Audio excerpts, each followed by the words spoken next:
Hello. Hello. I would like to ask you to take your hands and look at them and put them together and acknowledge yourself for being here. We're going to practice what we preach. Let's give some acknowledgement to us. Yeah, I used to always look for everybody else to do it first.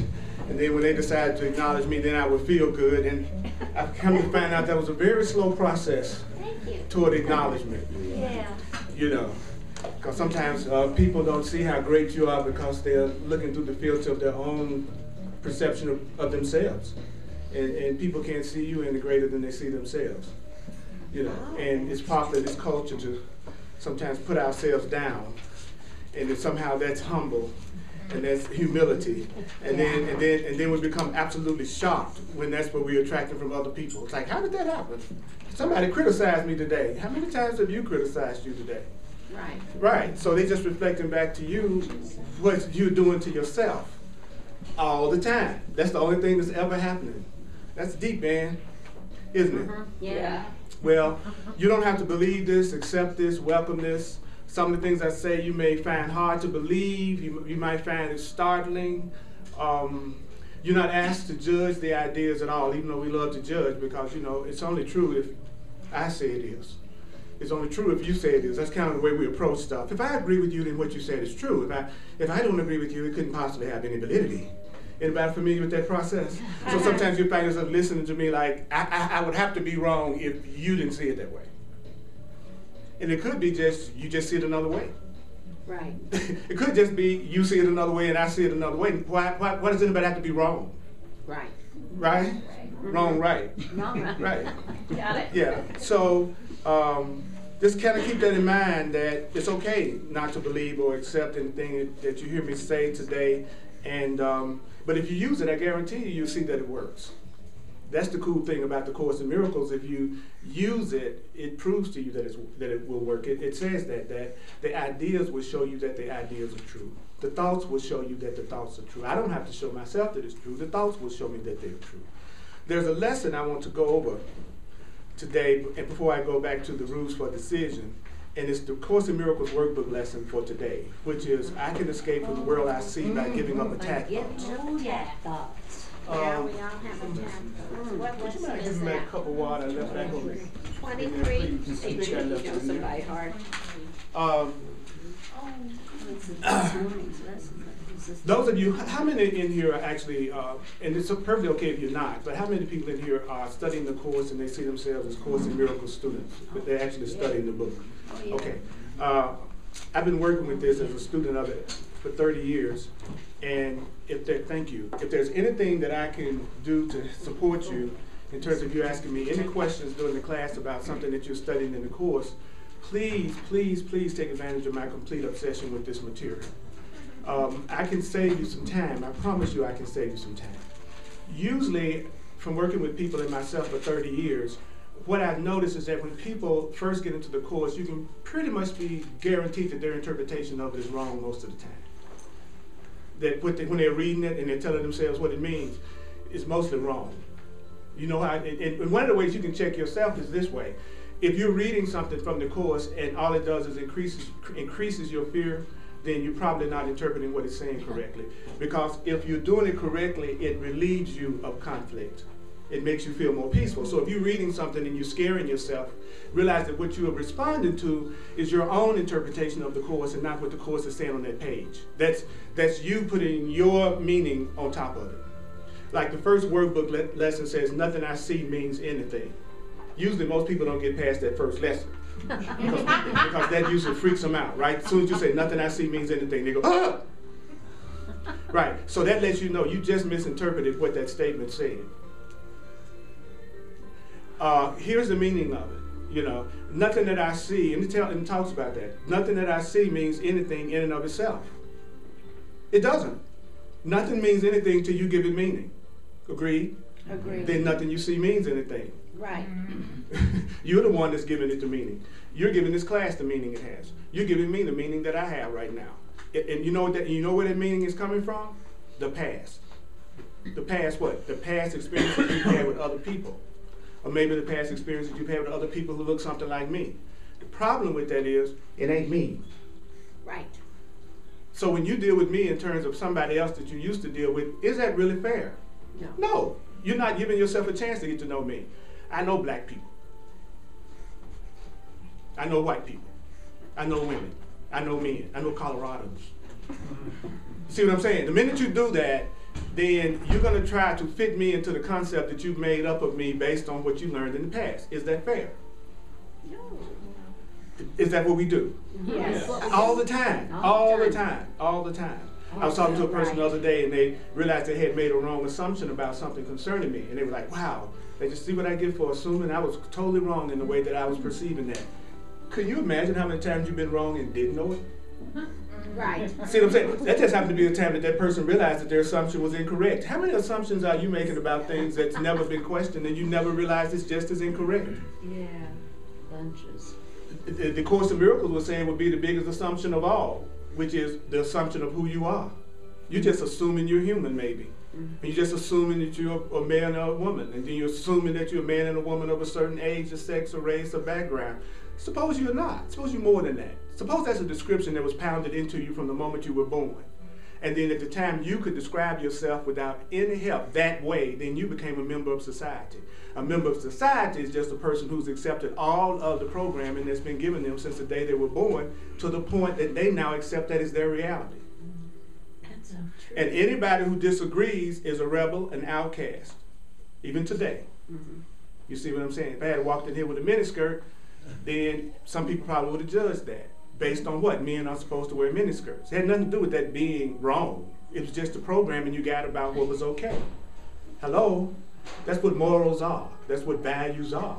Morals are just a group of made-up beliefs that a bunch of people agree on that that's the way it should be. It doesn't necessarily make it true. And people who realize that, those are the ones that are free, but those are the ones who are called the rebels, the renegades, the ones who won't cooperate. Because they won't go along with the status quo. Because that's not their job. Their job is to shake things up. And you were born to shake things up.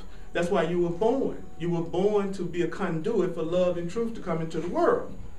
That's what you would. But the problem with that is I don't know what love is and I don't know what truth is, so it makes my function a little difficult. So how can you tell if you're acting according to a pre-programmed plan, or whether or not you're acting according to what's true for you? How do you feel? How do you feel? How do you feel? Do you feel dispirited, fatigued, frustrated, tired, broke, unhappy? It's a possibility you're not acting out your plan. Or you're trying to do your plan by yourself. Here's a good question for the group. Did you create yourself? No. Who in here believes they created themselves? You know, I mean, you're innocent. You're innocent if you do. You know. I was part of it. No, but did you create yourself? Oh, God. Did you create yourself? That's just like asking a cake. Did you bake yourself? And the cake says, I don't know. Oh, no, you know the cake didn't create the cake. Right. My point in saying that is this. If you didn't create yourself, then there's a possibility that there's a greater intelligence than you. Something greater than you.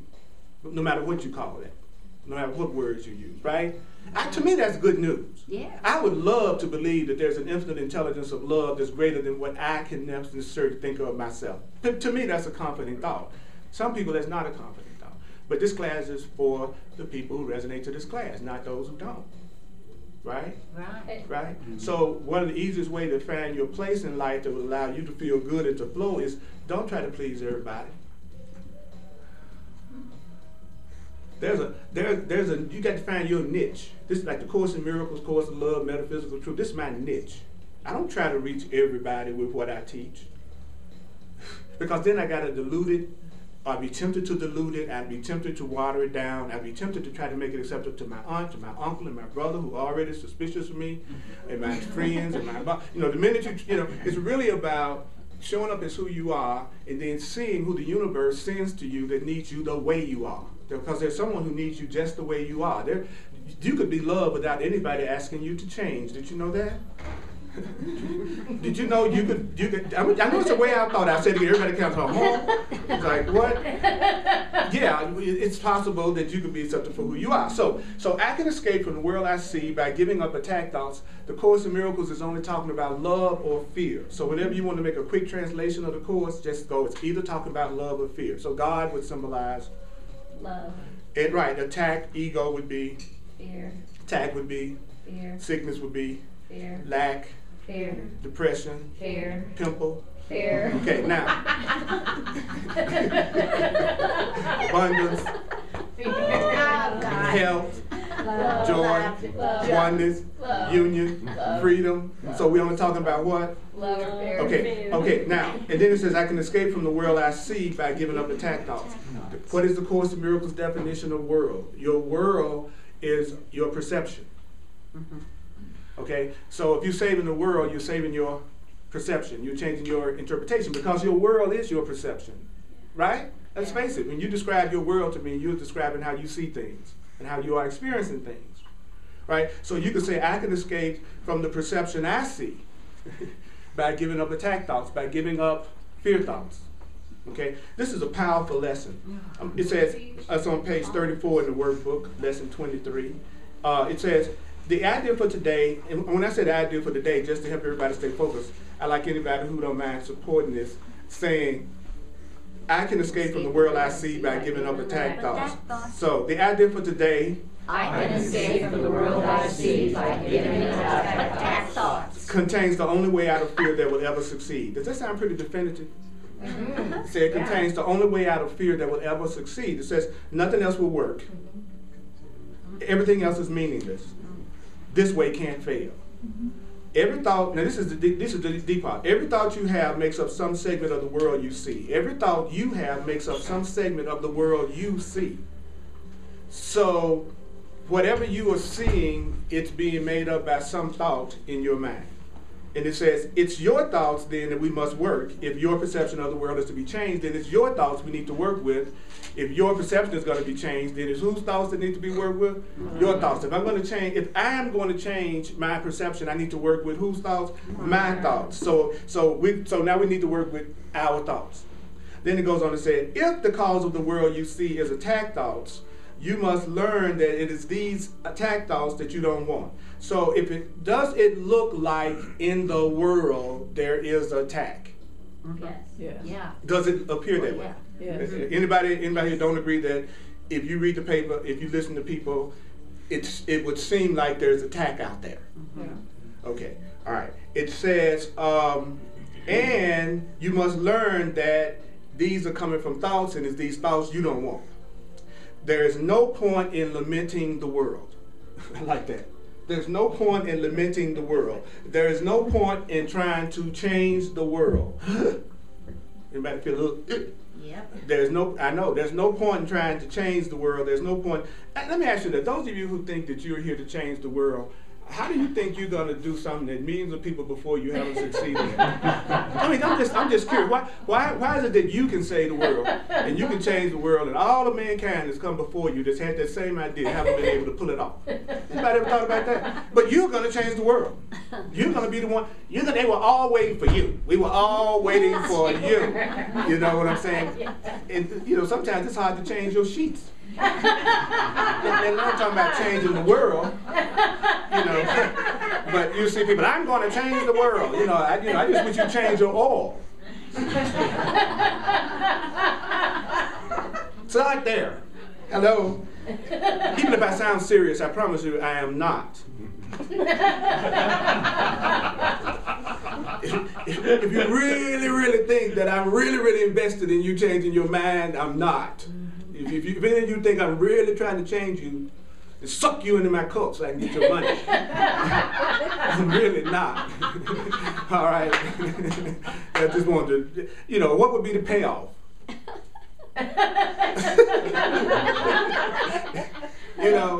It wouldn't make any sense. I love that love is letting people be. It's so much easier. It's so much easier just to let you jokers be.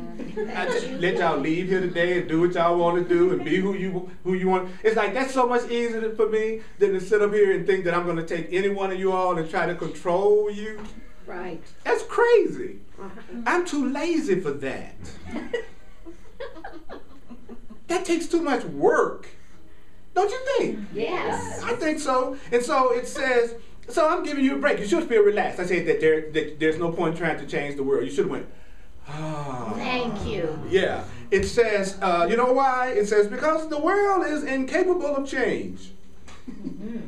What? Because it is merely an event. It's like me standing in front of the mirror trying to change the appearance of the sweater that I have on by trying to manipulate the mirror. No matter how many different mirrors I get, I'm still going to see this sweater in it.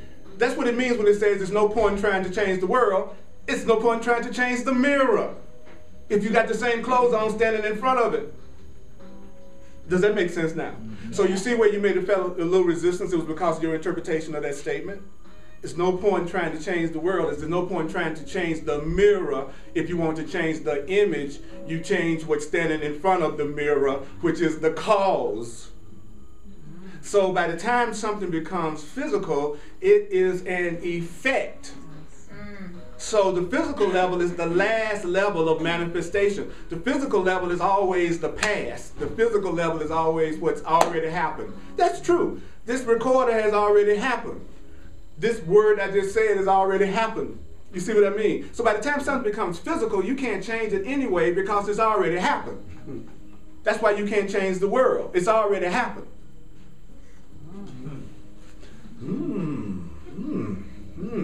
Isn't it great you don't have to agree with me? Isn't it great that you can have a whole bunch of juicy, round yes buts?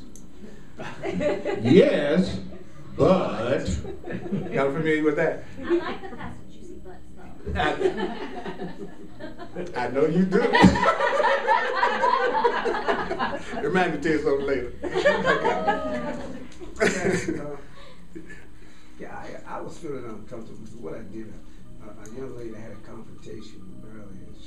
Speak up. She stole something from me. Stole a tool of mine, and I called the police on her. But I feel bad about it. I don't feel. I'm feeling uncomfortable. I'm feeling uneasy about it, and I don't know if I should.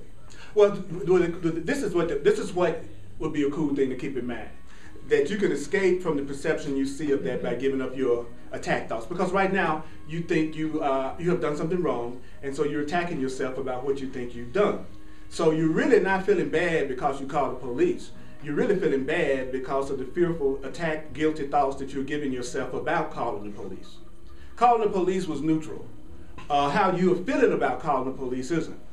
So as a good person, you probably think that it's a good thing and a compassionate thing to feel bad about calling the police on her because you're a good person. She probably would appreciate if you hadn't called the police on her more than you're feeling bad, but that's a whole nother story. Think about it. But your peace comes from the way you're looking at what you did. She can't have anything happen to her that she didn't ask for or correct or create at some level. So it's everything that happens is always a collaboration. That's not necessarily a very popular thought, especially if you think something happened to you that you don't think you deserve, but that's the trick that keeps people in the weakened state of not knowing their power, because their need to project what's happening to them onto something outside themselves is more important to them than claiming their power.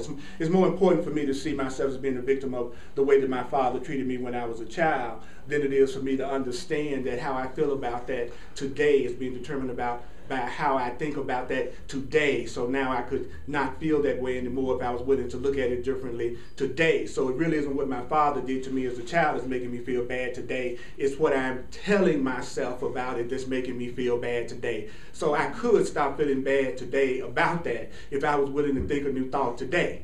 Unless it's more of a payoff for me thinking my father did something to me, is giving me some kind of payoff that I'm not ready to give up yet. Maybe the payoff is it's my excuse for never playing the game full out the way I could in my life. Maybe it's my excuse for never letting myself really be all that I can be. As I can say, it's because I'm black. So therefore I can't accomplish certain things. That was why I got on the metaphysical spiritual path, was because I was told a lot when I was a child that because I was black, then I couldn't do this and I couldn't do that and I couldn't do, and at that time it looked like that was true. But the point that I'm making is I got into metaphysics because it said that there were universal laws that work regardless of race, creed, color, age, sex, or whatever. These laws would work for me even if I was black. So I started testing and I saw it was true. The truth is colorblind. People aren't. So it's not about me trying to get people to like me. It's about, can I say to myself when I'm feeling bad about something I think I've done, can I say to myself, I can escape from this perception that I'm having right now by being willing to give up my attack thoughts. What are my attack thoughts? The thoughts that I'm telling myself right now that's making me feel conflict, fear, anger, upset. So if you want peace, it's not about whether you should have called the police or not. If you want peace, it's about what you're telling yourself about it. And if you really felt like it was the right thing to do, you wouldn't feel any guilt about it. So it's kind of getting you in touch with how you feel about the decision you made.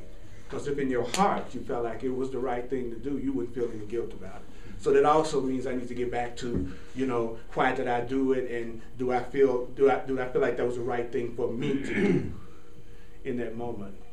See, it's anyway, so I'm gonna go on from I hope that helps. Yeah. But because when you ask that question, I'm sure that everybody has that kind of a question in their minds. Because this is not a class about behavior. This is not about me saying to you, this is how you should behave. It's more about the Course saying this is the way you should see things.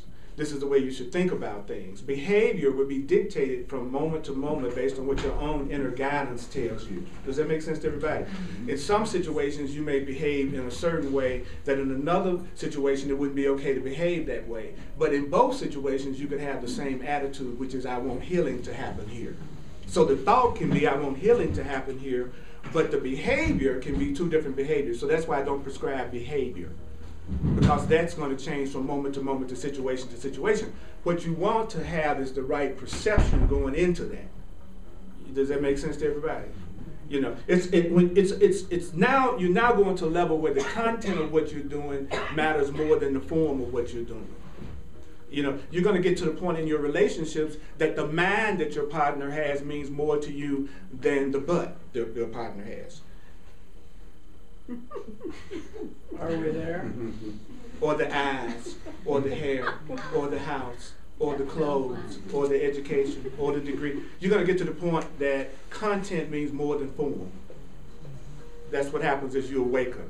You're like, oh, wait a minute.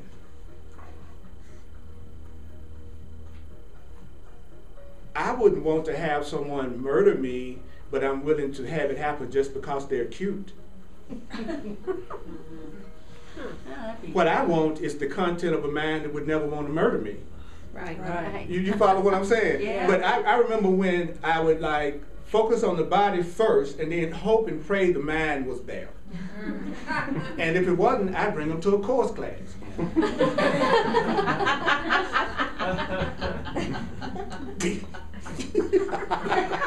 Did it work? Would you take one and well, one thing about taking a person to something that you believe, would you take one and pass it on, please?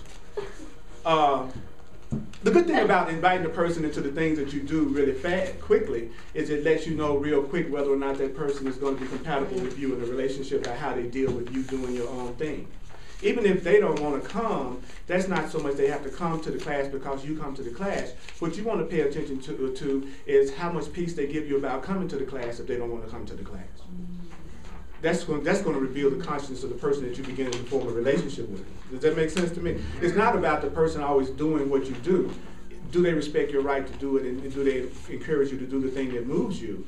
But if they're making you feel guilty about leaving the house to go, then if you're really smart, you know that you're not dealing with a person that really knows what love is yet any more than you do, so you can forgive them for that, because you don't know how to do that all the time either, right? But at the same time, you know that there's going to be some processing and discussion that's going to happen a lot in this relationship. So I hope whatever you're receiving that makes you deal with it is good enough to make you hang in there. Because you can be sure one thing, if a person wants to join with you and they want to stay connected to you, they're going to figure out how to do that, and they're not going to let anything stop them from hanging in there with you if that's what they want to do. If the problem comes up, they're going to be willing to work it out, because being with you is more important than being separated from you. Someone who has decided they don't want to be with you anymore and that they want to be separate from you, no matter how loving you are, no matter what you do, no matter what you say, they're still going to come up with a reason to be separate from you. So the first thing you want to do is really get clear whether or not the person wants to join with you or separate from you. You might say that at the very beginning. Before we get into this big discussion about what you're upset about, would you really like to heal in this situation? Would you really like us to join in peace? Or do you really just want to separate from me? If you really just want to separate from me, then everything I say you're going to get upset about and use it against me. If you really want to join with me, you're going to listen to me and you're going to see what I'm saying that you can connect with and use for healing. So let's get clear what the goal is before we get into one of our discussions. Because I've had that happen. I've had relationships where we were in the relationship and anything would come up, we could get past that because we wanted to be together. Then I've been in relationships that changed. And both of us no longer wanted to be together, and no matter what you did, it wasn't going to be good enough because they don't want to be with you anymore. Could it be that simple? Yes, it is that simple. It is that simple. I hate to say it, it is that simple. You can go yes, but you can make it complicated. But if you do, that maybe it's a possibility you just want to stay in it. So you're looking for an excuse. Then just then embrace that. Go, I am in a relationship that sucks to high heaven, but I want to be in it. They cook fabulous cookies. The cookies make it all worthwhile.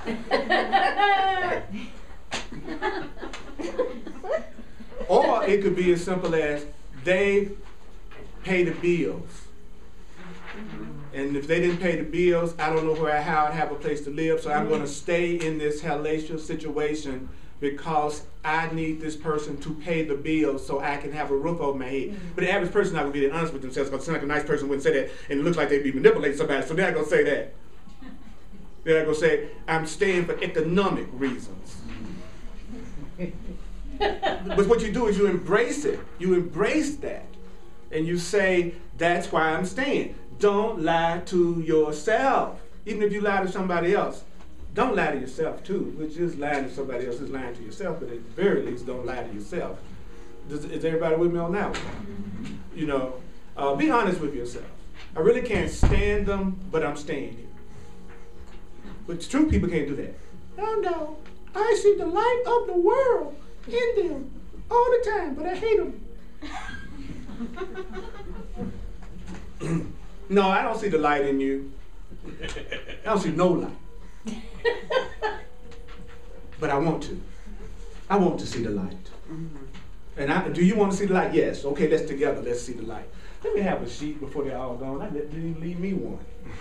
You want to use mine? Yeah, well, that's good. If they're okay. All right. I'm going to move on. I want to get through this quick because there's a lot I want to cover that I'm not going to be able to. That's why I record this stuff and I put it on my website so that you can go back and you can listen to it again in case you think you missed something. Because sometimes when I'm sharing stuff from the truth, you can just kind of contemplate one sentence for 30 minutes. You know what I mean? You know what I mean? Thank you.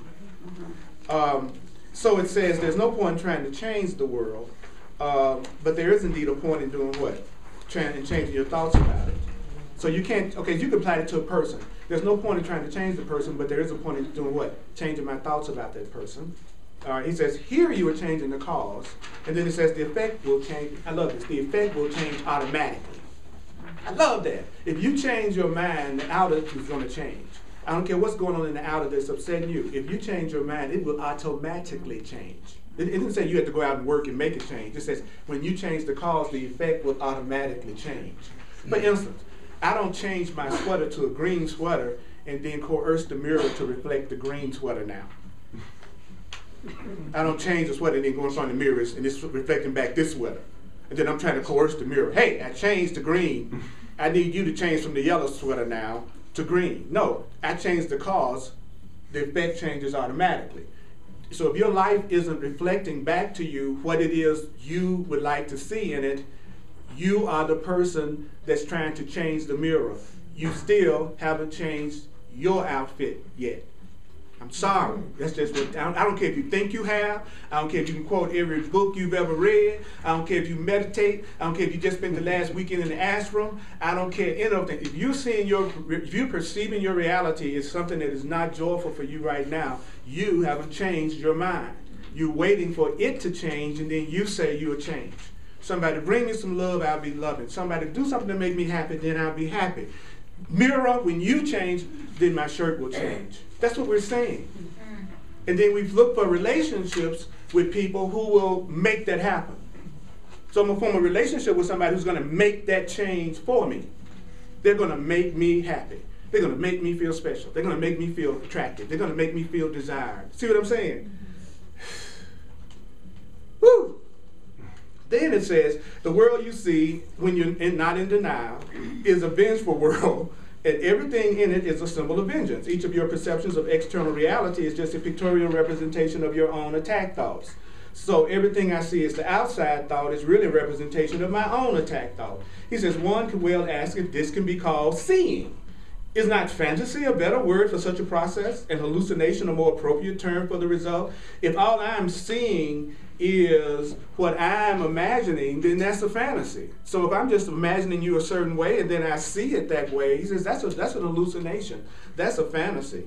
And it says you see the world that you made, but you do not see yourself as the image maker. I do see the world, but I don't see myself as being the one who's making the image of it. Oh yeah, I see you all, but I don't see myself as being the one that's making the image of you.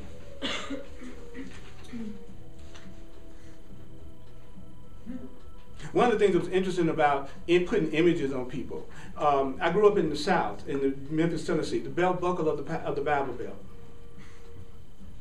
And when I was growing up, there was still segregation. So I remember the separate water fountains in the back of the bus and all that kind of stuff. And the racial situation was so intense in Memphis, Tennessee, there was such racial division, and it is not even now to a certain degree, that a white woman, which I always think is interesting to say stuff like that because I just believe we're beings in male or female bodies now. So even when I say stuff like this, it sounds weird to me. Because to me, you're just beings in male or female bodies and not women and men. So anyway, so the racial situation was so intense at that time, and still is that way, that if a black man was walking down the street and a white woman was walking toward him, she would walk into a wall before she'd make eye contact. White women don't look at black men in the South of my generation. That was just the programming. So you get that programming in your mind. So you get that image based on your past experience, right? And so then I move up here. And then I'd be walking down the street and quote unquote, I'll be at a club or be somewhere and a white woman quote unquote would say, hey, man, that's a great looking sweater you got on. You know, you're really looking great. You know, what's going on? How you doing? And I'm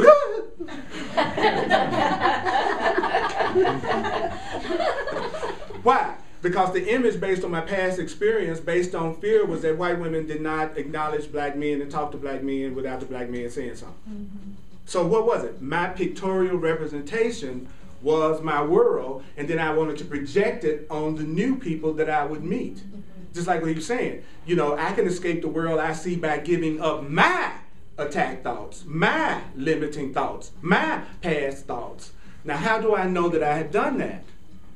Because my mirror reflected unafraid white women to talk to me. So that's how I knew at some level I had changed my mind about the whole thing, because the physical reality reflected it back to me. So if the physical reality is not reflecting it back to me, and my perception of my physical reality is not reflecting it back to me, it is not in my mind. It is not my thoughts yet. And so this is saying, if you really want to know what you're thinking, if you really want to know what you're thinking so that you don't fool yourself, and he says so that you won't be in denial, then realize that everything you see represents some segment of your own mind. That's what it's saying to us. Yeah, Earl, you can think you're the coolest person in the world, but if you see that person over there as having jealousy thoughts, then that's you have jealousy thoughts, and you wouldn't be able to recognize it as jealousy thoughts. Do you know why you get so freaked out at the idea of murdering somebody? Because you've had murderous thoughts, and you know what murdering does. That's why you're so, oh no, you can't murder anybody. Why? Because you know the consequences of it already. That's why you don't want to do it. Deep. Wow. That's deep. So there is no thought anywhere that anybody is having that you have not had, or that you're not having, or that you won't have. That's deep, because everywhere is a reflection. So what does that mean? Well, that means Buddha, Jesus Christ, every spiritual master, every great artist, every great musician, every great, powerful, wonderful thing that you've ever seen anybody accomplish or do in this world. That's your thought. Don't use that just to identify with the stuff that's crappy. It also means the fantastic, incredible things that you're seeing. That's also your mind. You're incredible beings. Focusing in on like the news programs. A lot of cool things happening in the world, but if an alien was looking at one of our newscasts, we don't ever have to worry about them coming here. It's the smartest thing we could ever do is send out radio signals from Earth. Because no highly evolved being would want to land here based on what they're seeing. It's like, whatever you do, avoid Earth, it's out there somewhere, you know. It's like, why do you think we can't see any other intelligent life forms no matter how far the Hubble looks out? It's because that's how far away they are from us. Aliens are not abducting people, they're dropping them off. I agree. You all realize by now that this is a giant mental institution for souls to learn what love is. You're not paying much attention to the world we in. And they're waiting for us to get our act together enough to bring peace into situations so that the peaceful beings can join with us. Because you do it already. There are people in your life that you know are such hell raisers in your perception that you avoid them like the plague, and you also feel like when they learn how to act lovingly, you be with it, ready to have them over for dinner. That's what higher beings are doing with us. But we have a tendency to think we're at the top of the food chain. You know, I always be telling people, stop sending out those little beacons letting them know where we're living it. We might be saying dinner time to somebody. We don't know.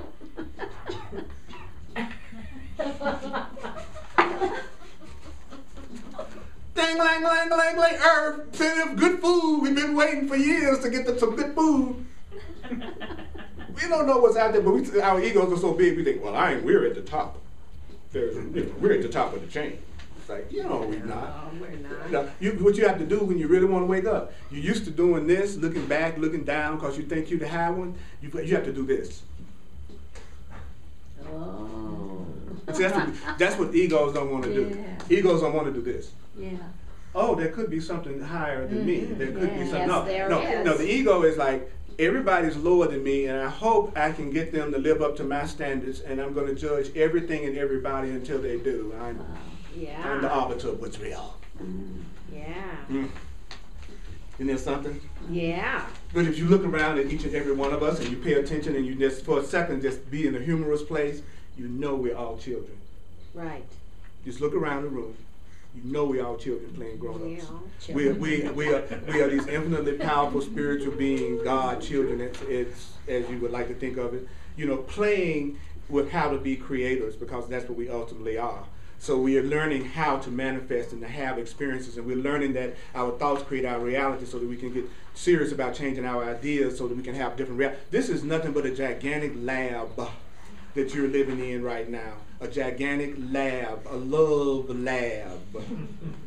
So we're learning how to love by letting go of all the blocks to love that we have inside of us.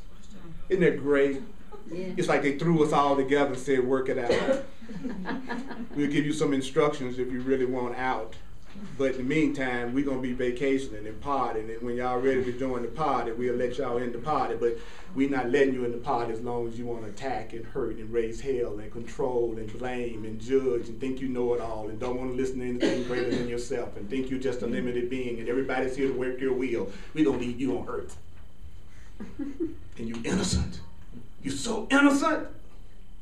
So it's not saying you're guilty, it's just saying that what you're doing won't work and you need to recognize it won't work. And the easiest way to recognize it won't work is to be surrounded by people who are just like yourself, so that sooner or later y'all get it. Right? Does this make too much sense? Does it make too much sense? Yeah. I know, let's talk about a Bronco game. Okay. Or something else. Because I'm here to love. I don't even know what it is. I just want to get out of the way so it can happen. So let's go on to a little bit further next time. I guess I'm going to be working on this for a minute. All right? So how do you go to the world that you want to see? That's what we're going to cover now. He says you can't be saved from the world. You can't be saved from the world, but you can't escape its cause. You can't be saved from that relationship that's causing you a problem, but you can be saved from what's causing you to have the relationship that's causing you pain. That's interesting. So you always can take what it's saying and apply it to specific things, then it'll have more meaning to you. Like to say, I cannot escape from the perception I see of thinking that white women would be afraid of me as a black man. I can escape from that by what? Giving up my attack thoughts, my lack thoughts. You see what I'm saying? When you make it specific, that's how you make the truth powerful. Keeping it abstract and generalized might sound really cool, but it doesn't make it real to you. I can escape from the world of perception I have about my mother-in-law by giving up my attack thoughts about my mother-in-law. You see what I mean? That's more powerful than I can escape from the world I see by giving up attack thoughts. If you make it specific, then eventually you would generalize the truth to apply it to everything in your life. If you start out with the generalities, you're not going to really change fast. So you can be general and abstract if you want to. You can say, I just had an ego confrontation with my son last night. Or you can say, I lost my temper and I smacked my son last night. And if I want to escape from that perception, I've got to give up my attack thoughts. See how I was more powerful when I said smack my son? Because that created an emotional reaction. And you want to create an emotional reaction in order to change a memory. Saying stuff with no feeling doesn't have any juice. It doesn't change anything. So if you're talking about a specific thing that you're upset about, you're going to generate more emotion and feeling. Generate emotion and feeling, you generate change. Say something just in an abstract way. I love everybody. Right. I love my daughter. Right. See the difference? I love my daughter, I love my son, I love my grandson, I love my granddaughter, I love my grandson. And then after a while you go, oh, and I love you, and I love you, and I love you, and I love you, and I love you, and I love you. Mm-hmm. It doesn't start out, I love you, I love you, I love you, I love you, I love my son, I love my... You want to start where the juice is located. Start where the juice is located. Move toward the juice. There are 4 keys to the kingdom. Desire, intention, allowance, and surrender. You got to really desire it. You have to really intend it. You have to allow it. I want a relationship. Allow it. I want more prosperity. Allow it. I want more peace. Allow it. Surrender. There's something greater than what I think and what I know that I can surrender to. Woo! I like that. I like that. Spirit knows who's the perfect person for you and where they're located. I do too. I tell you if you want me to. Whoever's in front of you right now. Right. These are the perfect people.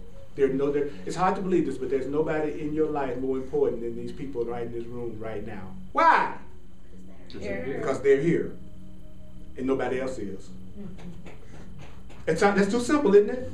Because we've been taught to what? Give meaning. So certainly my child who isn't here has more meaning than you who are here. But if I was about to starve and you were the ones that were here right now feeding me, who would be more important, you or my child? It would be the person in my present moment. That's who's the most important all the time, because that's the only person that anything's going to come through. That's too obvious, isn't it? It's just too logical. But in my mind, I'll make people who aren't present more important than the people who are. Which is kind of crazy because they're not in a position for us to have any kind of physical exchange of energy. Now, if I'm with them an hour from now, then they would be the most important person to be with. Can't you see how the way that I look at things wouldn't really make me that popular as a special relationship lover?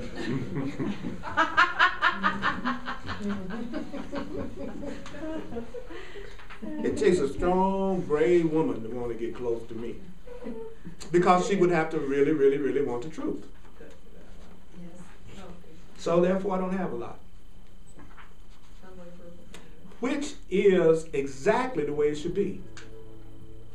Why? Because that's the way it is. So whoever shows up is perfect. But specialness doesn't like to hear whoever shows up at any given time is perfect. I don't care. I'm going to live the truth that I'm learning. And to the best of my ability. That's the only way I can change the cause so that I can attract people to me who love unconditionally. I have to learn to do it myself. And I'm never going to have people who love me freely and unconditionally if I'm putting conditions and limits on the people around me. I'm sorry. I used to think I could do it both ways.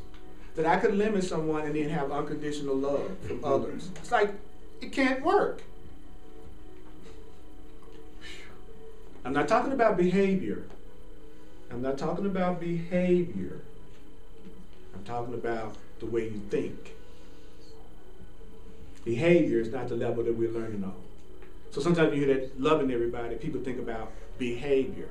How are you going to behave with this person instead, and how you're going to behave with me? See, that's behavior. That's the unconscious level. It's really about what do I want in every situation that I'm ever going to be in for the rest of my life. I want peace. I want love. And not just with one person, because that would leave lots of times and situations where love would not be coming to me, because I've just agreed that love can only come to me through one way and one person. So I'm literally creating situations where something other than love comes to me, because I'm not saying I want to show up as love in every situation for everyone in my life in every situation. I'm the one that's leaving the big hole for fear to come through, because I'm not willing to love all of you, and I'm limiting my love to one of you, two of you, three of you. Love is appreciation. So when I said love you, I'm talking about appreciate you, not what I do with everybody. Okay. You see what I'm saying? Because that's where the mind goes immediately. Loving everybody, you're going to do everybody. You ought to be able to do everybody. You want to love everybody, you ought to be able to do everybody. Everybody's not going to want to do you. Even if you wanted to. Well, they want to do you. Okay. Now,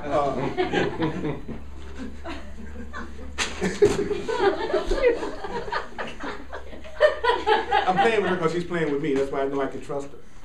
I can trust people who laugh and play and don't take all this so seriously. You know what I'm saying? So everybody take it all serious. It's like, oh my God. Oh Jesus. A serious truth student. A drag. You know, that's one of the reasons why I put myself out here teaching the way I do. Because I said, well, I want the truth just like everybody else, but most teachers bore the hell out of me. Because they just teach from the neck up, and they think being spiritual means being very quiet and laid back. You know, and you the truth is and there are some people who need it just like that. And the other way it scares the hell out of them. And then there are some people that want to, come on, let's do it! I create my own reality, and let's do some funky dancing. You know what I'm saying? I'm looking for those people. I'm looking for the people who still want to play, who want to party, who not like holier than thou, you can't cuss around them, you can't say nothing around them. They all get offended if you eat a hot dog, they die. You know.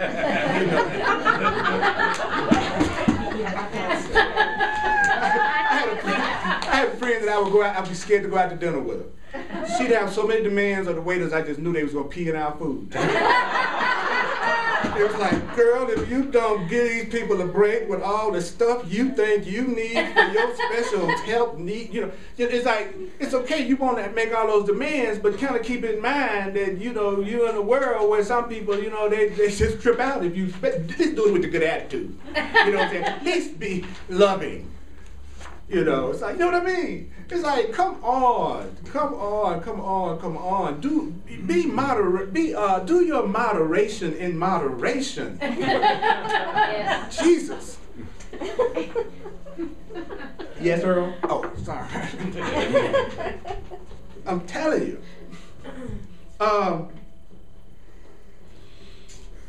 The idea for today introduces, he says that Vision already holds a replacement for everything you think you see now. Loveliness can light your images. Loveliness can so transform your images that you will love your images, even though your images were made of hate, for you will not be making your images alone. So when you start making what you make with something else greater than you that is based on love, he says you're going to start loving your images. So he says the idea for today introduces the thought that you are not trapped in the world you see. You're not trapped in the world you see because it can be changed. If it can be changed, you're not trapped in it, right? So what does the change require? It requires first that the cause be identified. So if you want to change, first you identify the cause. What is the cause? Your thoughts. Your thoughts. What, say it again? Your thoughts. Okay, and it says the cause must be identified, and then you let it go so that it can be replaced. It's my fear thoughts and anger thoughts that's creating all this conflict that I'm feeling right now, so now I need to let my fear thoughts and anger thoughts go so that they can be replaced with the love thoughts, with the cool thoughts, right? And then he says the first two steps in this procedure require your cooperation, identifying the cause, letting the cause go. But the final step does not require your cooperation. If you change your thoughts and you let the old thought be replaced with a new thought, then the new results are going to happen. And you don't have to cooperate with the new results showing up, because when I change to the green sweater, the mirror is going to automatically reflect it back to me. So the last step of actually physically experiencing it does not require my cooperation. He says by taking the first two steps, you will see that this is so. He says, besides using this thought throughout the day as the need arises, 5 practice periods are required in applying this idea. As you look around you, repeat the idea slowly to yourself at first. As I look around me, I can escape from the world I see by giving up attack thoughts. I can escape from the world I see by giving up attack thoughts. He says, then I close my eyes and I devote a minute or two to searching my mind for as many attack, anger, hate, upset, fearful thoughts as occur to me. Oh, he's just telling me to think the way I normally think all day. He says, search your mind for as many fearful attack thoughts. So really, all day long, I'm doing part 1. I'm always thinking about what it is I wish was different and that I wish would change. He says, now as you do that, say, I can escape from the world I see by giving up this thought about my mom. I can escape from the world I see by giving up this angry thought about my boss. I can give up the world. I can escape from this world I see by giving up my thoughts about money that make me feel like I'm broke. I can escape from the world I see by giving up my attack thoughts, my lack thoughts, my fear thoughts, my anger thoughts. I can escape from this perception I see by giving up my fear thoughts. He says, hold each attack thought in your mind as you say this, and then dismiss it and go to the next one. Oh, I'm worried about my job. I can escape from this job I see by giving up my attack thoughts about this job that I have. Oh my goodness, now I'm thinking about what's going on with my cousin. I can escape from the world I see by giving up my attack thoughts about my cousin. Every time something comes up, I can say I can escape from it by giving up my thoughts about it. He says, then include, this is the most important part of this whole thing, include both your thoughts of attacking and your thoughts of being attacked. Their effects are exactly the same, because your thought of attacking somebody and your thought of being attacked are exactly the same. You don't recognize this as yet. You are asked at this time only to treat your thoughts of attacking and your thoughts of being attacked as the same, because we're still at the stage of identifying the cause of the world you see, which is your thoughts. So when you finally learn, would you mind closing that door for me? Thank you. We are still at the stage of identifying the cause of the world you see. When you finally learn the thoughts of attack and being attacked are not different, then you're ready to let the cause go. So what I'm seeing out here is a reflection of the attack fear thoughts that I have. Okay, now most people will go, you know what? I don't really want to attack anybody. So when you say that this is being caused by my attack thoughts, I'm really kind of affronted by that, because I'm a nice person and I never think about attacking anyone ever. So this does not apply to me. Okay, and if you notice that the Course says, but include your thoughts of being attacked. Now I got you. Right? Right. Now that thought somebody could hurt me, I could walk down Colfax and somebody could mug me, I could be hurt by that germ or that flu or that mosquito. You know what I'm saying? It's like we got all these thoughts that we could be attacked by something, and the Course is saying to us, those thoughts are still the same. They're still thoughts of attack, even if it's attack on you, which kind of explains why the person who seems so nice gets mugged. At some level in their mind, they see themselves as being able to be attacked. Right. So thoughts of attack and thoughts of being attacked are exactly the same thing. So what I want to let go of is all of my attack thoughts, whether they're the thoughts of being attacked, the thoughts of attacking. Now, how do we do that? Let's take the sheets that I gave you. And this is going to be very powerful, and you're perfectly free to take this with you and keep it somewhere where you can do it. Now, it's very important that you make it okay not to have to feel good or believe or like saying the truth. I'll say this again, listen very carefully. It's important that you let go of the idea that you've got to have enthusiasm in the sense of really liking this, or always feeling good when you say this, or even having any energy for it, because it's the truth, so it really doesn't matter how you feel about it. So you can have all your feelings about it. You just go ahead and do it. So what we're going to do, those who feel like it, we're going to read this aloud, but I'm going to do it a little bit juicy, so we're going to do it together, all right? So I'm going to read through it really quick, and then the only thing I want you to say is the things that are underlined. That's what we're going to say out loud. Okay, so the first step in awakening is to allow your mind this axiom of truth. This is from the Way of Mastery. Nothing that I experience is caused by anything outside of me. I experience only the effects of my choice. Okay, breathe. You need to come to the point. You need to come to the point where you say to yourself, I have done this to myself. I did it. I must correct it. No one is to blame. The world is innocent. When you get a chance, underline that.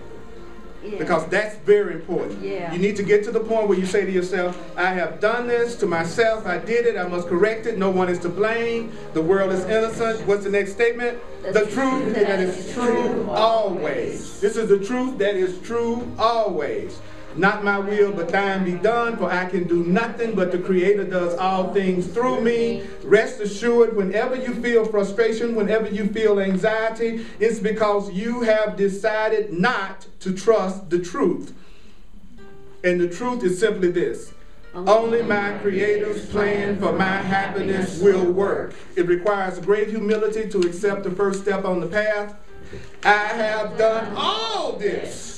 I must undo it, but I have no idea how I did this. Therefore, I must surrender to something else. If you would create well, ask only, what am I committed to communicating?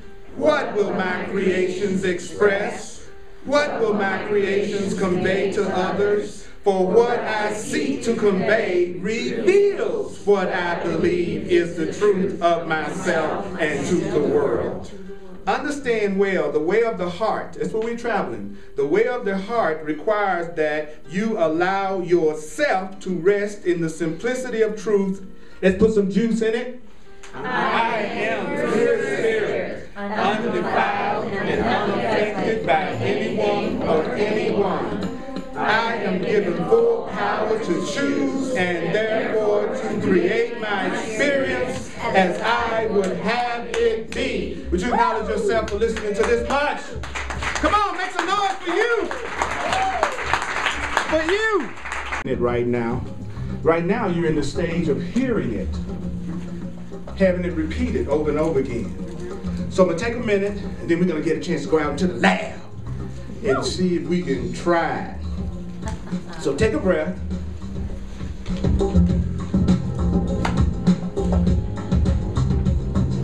Nothing that I experience is caused by anything outside of me. What?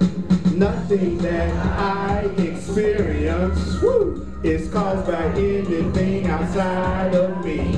What? Nothing that I experience is caused by anything outside of me. Woo! Take a breath. I experience only the effects of my own choice. Of my own choice. I experience only the effects of my own choice. Of my own choice. And I choose happiness. I choose happiness. I choose happy. What? I choose happiness. About love. I choose love. love. Say what? I choose love. You got to change the cause. Right. I cause abundance and I choose abundance. I cause abundance and I choose abundance. So open your minds and remember that all you're doing all the time, you're just expressing love or you're just calling for it. That's what a fear thought is. That's what an attack thought is. It's a call for love. I'm angry. It's my call for love. I'm sad. It's my call for love. I'm afraid. It's my call for love. So don't be fooled by the form the call is hidden in. That's all you deserve is love. That's it. That's all I want for you. Period. Even if you don't want it for you, I want it for you. Okay? Will you want it for me when I forget to want it for me? Yeah. Will you want it for me when I forget to want it for me? Will you remember for me when I forget? I'll remember for you when you forget. Are you tired of being alone? Are you tired of trying to do it by yourself? Yeah. Would you like some support? Yeah. All right, then give some. There you go. Talk to you next time. Thanks for coming out.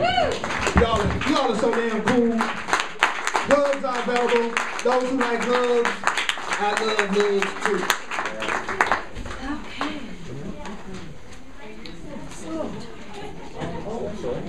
I choose love. I choose love. I choose love. Oh yeah. There's some tax information up here for people who've given. So Kimberly, Bonnie. Yeah. Oh, cool. It's done already? Yeah, some more people up there.